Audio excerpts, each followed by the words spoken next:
we are. Begs the question, if midnight comes and the shutdown happens, let us discuss for a moment exactly what that means for all of us. Political reporter Jack Fink, live in Mesquite this afternoon, getting some answers for us. Jack, what's reality? Well, Doug, many vital services and programs will continue even if the federal government were to shut down after midnight.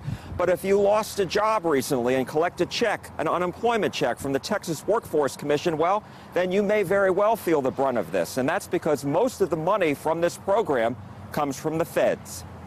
Because I had worked with Byron McPherson collected unemployment last year, and now, after losing one of his two jobs, he doesn't want to be out of work again. I'd rather get out there and work as hard as I have to, do whatever I have to avoid that unemployment struggle. But those who are out of a job and receive an unemployment check may be impacted if the federal government shuts down.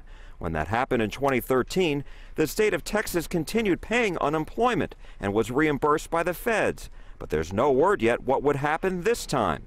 McPherson says he knows how important that check was. I was able to get by with paying some bills. Other federal programs and services won't be impacted. Social Security recipients will still receive their benefits.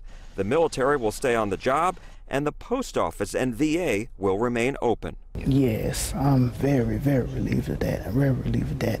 While Vincent Nixon, a disabled veteran in Dallas, is happy to hear he'll still be able to go to the VA, he says he's still worried about the potential government shutdown because his wife works for a federal agency. If the government shuts down, she has no work, it takes away from our income as far as the household concerned. So I have 3 kids, so I have to look after them. Now, today I checked with the state to see if health and educational programs would be impacted by a federal government shutdown, and they say those programs that rely on federal funding are fine for now and won't be affected in the short term. Live in Mesquite, Jack Fink, CBS 11 News. Jack, thanks much. We are on top of developments in Washington, of course, as the countdown to midnight continues. We're all watching here. Follow us on Twitter, Facebook, Instagram. Make sure to like us on Facebook so you get immediate updates as they happen. And also check our website, cbsdfw.com.